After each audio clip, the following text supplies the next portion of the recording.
Los planes bien pensados y el arduo trabajo llevan a la prosperidad, pero los atajos tomados a la carrera conducen a la pobreza. Wow. Parece una cátedra de la Escuela de Negocios de Harvard, pero no, es la cátedra de inteligencia financiera dada por el rey Salomón hace 3.500 años en el libro de Proverbios. ¿Cómo les parece? Vamos a repetirla. Los planes bien pensados y el arduo trabajo llevan a la prosperidad, pero los atajos tomados a la carrera conducen a la pobreza. ¿Sí les ha pasado que a veces tomamos decisiones por algo complejo, rápido, y cuando nos damos cuenta nos trae consecuencias nefastas? Hola amigos, queremos antes de continuar aprovechar para darles un saludo especial. Somos la comunidad Generación Cristo, cuyo objetivo es estudiar el mensaje de Jesús a través del manual de instrucciones más exactamente, dándole un verdadero significado real a lo que es la escritura, sin misticismos. ¿Qué es misticismo? Cuando yo creo que detrás de cada hecho hay una acción que recompensa esa acción de parte de Dios. Y no podemos desconocer que de hecho así es todo, porque si tú estás vivo, si tu corazón, que va a palpitar hoy alrededor de 115,000 veces se mueve, es porque ese principio ya está colocado en ti. Si hoy todavía ves la luz del sol, fue porque eso ya está establecido como un principio de ley para nosotros. Ya en el capítulo 8 de Génesis, él lo dijo, ahí voy a tenerles el sol y de vez en cuando voy a colocar mi arco iris para acordarme de que yo soy un Dios de pactos, pero con ustedes. Ustedes no tienen que pactar conmigo, eso no es bíblico, porque además me incumplen. Y si pactan para que yo les dé cosas, entonces están haciendo transacciones conmigo y ustedes no tienen nada que darme. Es lo que le dice a la iglesia de Apocalipsis. No sé si es la iglesia de la Odisea. Tú eres un pobre, ciego, desventurado y desnudo que no tienes nada, aunque se creían que eran muy ricos. Estamos en un mundo físico y la iglesia del Señor debe ser inteligente para entender lo que significan las causas o la ley de causa y efecto. Voy a recordarles algo que les he contado varias veces. Es para que expandamos nuestra forma de pensar y analicemos. Necesitamos pensar. No necesitamos ser seguidores, necesitamos cuestionar, necesitamos renovar, desafiar nuestras creencias. Eso nos duele cuando nos han enseñado 20 o 30 años algo y ahora nos van a mover esa vaca sagrada. Sentimos que nos morimos, que nos quedamos sin credibilidad. Es lo que se llama un paradigma. Los paradigmas son los que nos generan seguridad y confianza. Un ejemplo, ahora que estamos en la transformación digital, están los ingenieros que llevan 20, 30 años en una empresa, que usan el software, que usan el servidor, que usan todo eso, y llega otra tecnología. Con lo que saben y lo que hacen es que ellos son seguros, hacen sus presentaciones, tienen seguridad, generan credibilidad en la empresa, su emocionalidad y seguridad se siente bien, pero les cambian eso y tienen que empezar de cero. Esa es la explicación más simple de paradigma. Un día vales porque sabes algo, porque crees algo, pero un día te lo quitan y tienes que empezar de cero. Si tu credibilidad estaba en el paradigma, estás empezando de cero. Suele suceder. Déjenme contarles algo para que pensemos, que es importante, una función que el Hijo de Dios necesita desarrollar. Cuando vemos la historia de Moisés, esto ya lo hemos dicho varias veces, pero Pablo dice, no me canso de repetírselos. ¿Por qué? Porque eso es lo que se llama repetición consciente, para que se nos puedan quedar las cosas. Moisés fue un hombre utilizado por Dios como un tremendo líder.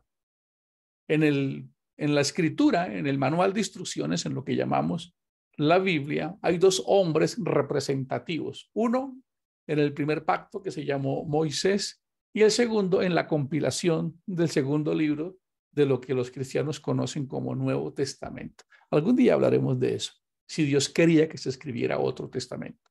Entonces, en ese proceso, vemos a Pablo allá y aquí, perdón, a Moisés en el primero y a Pablo en el segundo. Siempre Dios ha utilizado a grandes líderes a grandes personas, no porque eran líderes cuando los llamó, sino que se fueron formando poco a poco. Ustedes conocen la historia. Moisés confesó no tener talento. Dijo, ¿qué hace un tartamudo como yo allá cumpliendo esa función? Muerto del miedo, no creo ni en mí. Soy un homicida. ¿Qué me va a enviar a hacer esa obra? Él no creía en sus talentos. Sin embargo, Dios lo utilizó y todos conocemos esos hechos apoteósicos que nos encanta ver esas películas, de esas obras que Dios hizo a través de Moisés o que Moisés hizo representando a Dios. Las 10 plagas de Egipto. Milagros increíbles, ¿verdad? Después salen y tienen que cruzar el Mar Rojo y ve cómo se apertura, o el Mar de los Juncos, como se llama realmente. Pasan por el mar, imaginen ustedes eso. Nosotros aquí hoy en día quisiéramos ver esos milagros. Yo no me quiero imaginar ese acuario natural viendo las paredes del mar. Pasaron por ahí. Vieron brotar agua de una roca. Le dio a comer maná. Se llama pan de ángeles. Imagínense, el pueblo de Israel en el desierto tenían meseros, los ángeles. Les daban el pan, el maná. Todos esos asuntos donde Dios interviene, el hombre es simplemente una especie de fusible que transmite la energía de Dios.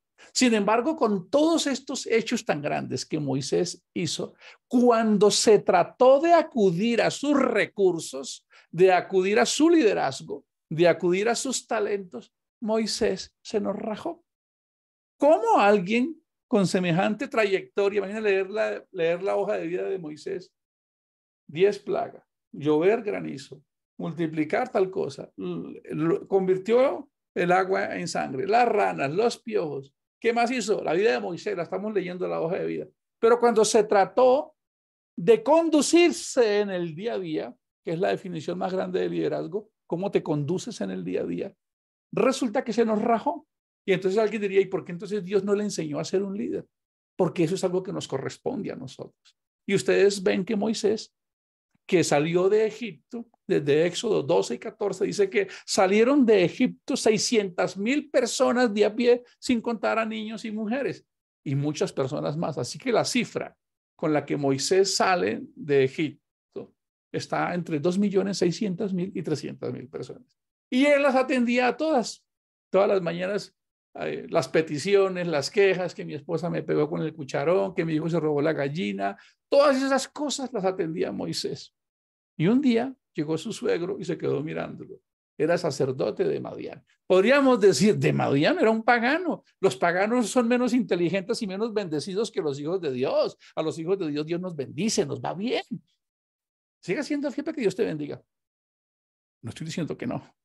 Sigue siendo fiel porque ya eres un bendecido. Es la palabra correcta. Jetro viene y ve a Moisés y le da unas instrucciones sobre lo que es liderazgo. Y le dice, tú tienes que organizarte, tú tienes que hacer esto y esto y esto, y entonces lograrás un resultado. Algunos dicen que el primer sistema ejecutivo y legislativo se montó ahí. Dijo, busque líderes de a 10, de a 100 y de 1,000. Y tienen que ser hombres que tengan el Espíritu de Dios y que tengan vocación de servicio y que amen las cosas de Dios. Es algo maravilloso. Entonces, eso nos permite hoy salir de ese entuerto del misticismo que Dios nos ha colocado a nosotros, como se llama el tema de hoy, los talentos que Dios nos ha dado, que venimos hablando desde ayer. Los talentos que Dios nos da a nosotros es la forma en que Dios nos honró, con la que Él se hizo presente. ¿En qué eres bueno tú? Imagínate. ¿Cuántas cosas has hecho? Lo que tú hagas con esos talentos, esa es la forma en que yo honro a Dios. Por eso estamos hablando de los talentos y de las parábolas de los talentos y de las minas, porque son 2 parábolas. Vamos a recordar, esto nos va a tomar unos días. Hoy hicimos un cambio de agenda porque los viernes no voy a estar tan presente, entonces hicimos un cambio de agenda. Pero eso es importante, porque si las iglesias siguen encerradas orando en los templos, el sistema que no cree mucho en Dios va a seguir ganando terreno. Como dice Jesús, una cosa es necesaria hacer sin dejar de hacer la otra. Pero vamos a convertir esto en un Pareto, 20% de oración y 80% de transpiración. Recordemos lo que Jesús dice en la parábola de los 5 talentos. Él dice que dio a un hombre 5 talentos y a otro hombre dio 2 talentos y a otro hombre dio 1 talento. Eso está en el capítulo 25 de Mateo. Lo que me parece curioso es que es casi que la última parábola. Estamos hablando de la penúltima, donde él está cerrando todas esas profecías. Habla de las 10 vírgenes y ahora nos va a hablar de las parábolas de los talentos. Y está hablando del reino de los cielos y se está refiriendo a talentos, a cosas. Pero cuando ustedes defina la palabra talento, hace 2000 años, cuando Jesús la dijo, no es lo mismo a cuando yo te digo talento ahora. No es lo mismo. Esto nos va a tomar algunos días porque yo creo que es muy probable que estemos en las casas frenados. Esto yo lo he vivido, bloqueado, no saber qué hacer, para dónde voy, qué hago con mi vida, porque no me he sentado a hacer un análisis profundo de realmente de quién soy yo, cuáles son mis talentos, cuáles son mis capacidades. No creo en mí, siento que ya no tengo solución. Y en una sociedad donde cada vez somos más indiferentes, donde los mismos cristianos ni nos conocemos, ni nos comunicamos, ni somos parte de un bien común, estamos en un mundo muy frágil. Y como dice un libro que escribió un señor llamado Brian Tracy, nadie te va a venir a salvar cuando no tienes cómo pagar los recibos. Y eso lo he vivido yo. Cuando no tienes cómo pagar la universidad para hacer algo. Cuando no tienes cómo pagar las cuentas. ¿Has vivido esa experiencia, querido amigo? ¿La has sufrido alguna vez? ¿Has sentido esa necesidad de no tener cómo solventar las cosas en casa? ¿Te has sentido impotente a veces porque la salud te ha afectado? Eso hace parte de este mundo y de la ley física. Por eso Salomón en Proverbios lo coloca muy bien. Cuando estés bien y tengas prosperidad, disfrútalo. No te tires un día tú peleando que porque los zapatos quedaron allí o porque el cuadro se rodó o porque alguien no te llamó. No dañen un día por eso. En la época de la abundancia, goza y disfruta, porque un día te llegará la adversidad. Y ambas cosas dependen de Dios. Es aprender a vivir. Entonces, cuando miramos estas parábolas de los talentos, nos estamos dando cuenta que hay una enseñanza intrínseca en eso que el Señor Jesús nos está compartiendo. Vamos a definir algunas cosas y nos vamos a tomar unos 2 o 3 capítulos para que lo miremos. Vamos a repasar el verso de ayer. ¿Cómo cerramos con el texto de apoyo de ayer, que me parece fascinante? Ayer cerramos que el hacha sin filo no corta. Esto está en Proverbios. Si no se le saca filo, hay que golpear con más fuerza. Si quieres prosperar, tienes que saber qué hacer y hacerlo muy bien, porque si no la competencia te gana. Así es. Los principios de productividad, de éxito, no son cristianos ni espirituales, son leyes, son principios. Por eso allá en Mateo, cuando ustedes leen las escrituras, dice que Dios hace salir el sol y la lluvia sobre todos, porque son principios dados. Y ya nosotros aquí no las arreglamos. Y esa palabra quisiera que estuviera aquí. ¿Cómo te la arreglas tú en el día a día? Por eso estamos hablando de estos temas. ¿Qué está pasando? Hay estrés, hay ansiedad, hay miedo, hay desesperanza. ¿Qué hacemos para salir de esto? Es muy probable que tengamos la solución en nuestras manos y no nos hayamos dado cuenta. Y hoy estuvimos leyendo en la apertura, dice, los planes bien pensados. Wow. Y el arduo trabajo llevan a la prosperidad, pero los atajos tomados a la carrera conducen a la pobreza. Vamos a definir talento. Esto me parece fascinante. Quiero contarles por qué. Porque talento es un sinónimo de lo que llamamos actitud. En este libro, que se llama Descubran sus fortalezas, un señor llamado Marcus Buckingham escribió algo que me parece maravilloso. Y él dice, un talento es cualquier patrón recurrente de pensamiento, sentimiento o comportamiento que se puede aplicar productivamente. Y es ahí donde tenemos que saber conocernos en qué eres bueno, cuáles fueron los talentos, qué te ha funcionado, qué es lo que te está faltando. Organización, aquí lo dice, planear, hacer un alto, pensar, analizar, pedir ayuda, levantar la mano. ¿Qué es lo que nos está faltando? En muchas ocasiones, en algunas circunstancias de mi vida, Ustedes saben que los padres siempre nos quieren y nos consienten. Mi mamá me decía, bueno, mi hijo, y eso no funciona, ¿qué va a hacer? Pero yo servía en una iglesia por 25 años. Todo el mundo me decía, Dios te va a bendecir 25 años sirviendo en una iglesia. Pero mi mamá, que conocía la realidad de mi economía, me decía, mi hijo, ¿y si eso no le funciona? ¿Cuántos años lleva invirtiéndole a eso y nada que gana dinero ahí? ¿Qué se va a poner a hacer usted? Palabras sabias de una mamá. Y esa pregunta sigue vigente. ¿Y tú qué te vas a poner a hacer hoy? Con amor, lo digo, porque es que a veces nos bloqueamos y pensamos que tenemos que quedarnos nosotros esperando que sucedan las cosas. Por eso hemos dicho que la fe es una enamorada del esfuerzo. Se deja seducir del esfuerzo. Se apasiona con el esfuerzo. Lo maravilloso de todo esto, que es el talento, que el mundo profesional, el mundo administrativo, este libro se llama La guerra por el talento. Fue escrito por una casa de consultoría muy grande en el mundo. Porque el talento en la época en que Jesús lo dijo era una moneda. ¿Cómo les parece? Era una moneda. Entonces fue una persona, oh, es un tipo muy talentoso, es un tipo muy rico. Con el tiempo, eso fue evolucionando y ayer les mencioné una palabra. El talento es la nueva divisa, es la moneda transaccional. Por eso ustedes ven a un futbolista por el que pagan millones, porque es talentoso, porque alguien sabe cantar bien, es talentoso. Así que debes buscar dentro de ti tus talentos. Debes encontrarte contigo mismo. ¿En qué es que eres bueno? ¿En qué es aquello que te apasiona? Que eres único, que eres grandioso. Y que además eso puede ayudar a resolver una necesidad. Necesitamos llevar este evangelio a la vida práctica porque hoy hay amigos y hermanos y familias enfrentando desafíos en sus casas. Hay escasez, hay estrés, hay miedo.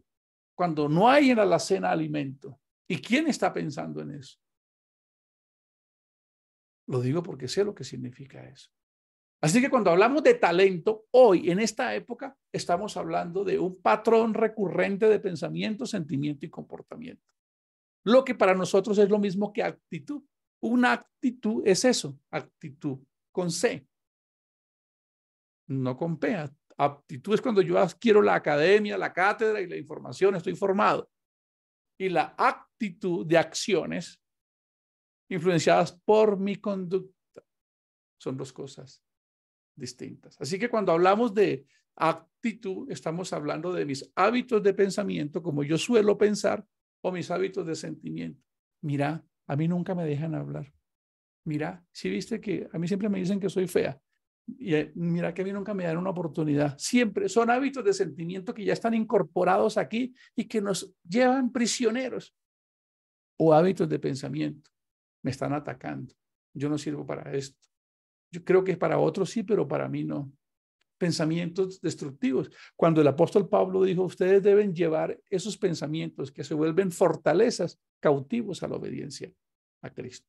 Vamos a concluir por hoy, para no extendernos mucho, sobre lo que significa etimológicamente un talento. El término talento tiene una rica etimología y un significado profundo. Proviene del latín talentum, que a su vez deriva del griego antiguo talanto. Originalmente en la antigua Grecia el talento era una unidad de medida de peso utilizada para pasar metales preciosos como el oro y la plata. A lo largo del tiempo, el término talento adquirió un sentido metafórico para referirse a una habilidad o capacidad natural excepcional que una persona posee en un área específica. Se considera que el talento es innato y representa un don especial que se manifiesta en habilidades destacadas en campos como las artes, el deporte, la música, la ciencia y el liderazgo, entre otros. ¿Qué quiere decir esto? Que Dios nos ha dado talentos y nos ha dado dones. Y nosotros debemos creerle a Dios y debemos buscarlos, encontrarnos con nosotros mismos, dejar de correr en ese desespero y en esa angustia, hacer un alto y pensar, analizar cuáles son mis talentos. La parábola lo dice. El lunes vamos a continuar con este tema, si Dios lo permite. Dios dio talentos. Jesús dio 5 talentos. Dio 2 talentos y alguien dio 1 talento. Y todos tuvieron resultados, unos positivos y otros negativos. ¿De quién dependió? Nos vemos el lunes. Pero sin antes, ¿cuáles son tus talentos? Si quieres prosperar, tienes que saber qué hacer y tienes que hacerlo como ninguno. Bendiciones para todos. Nos vemos.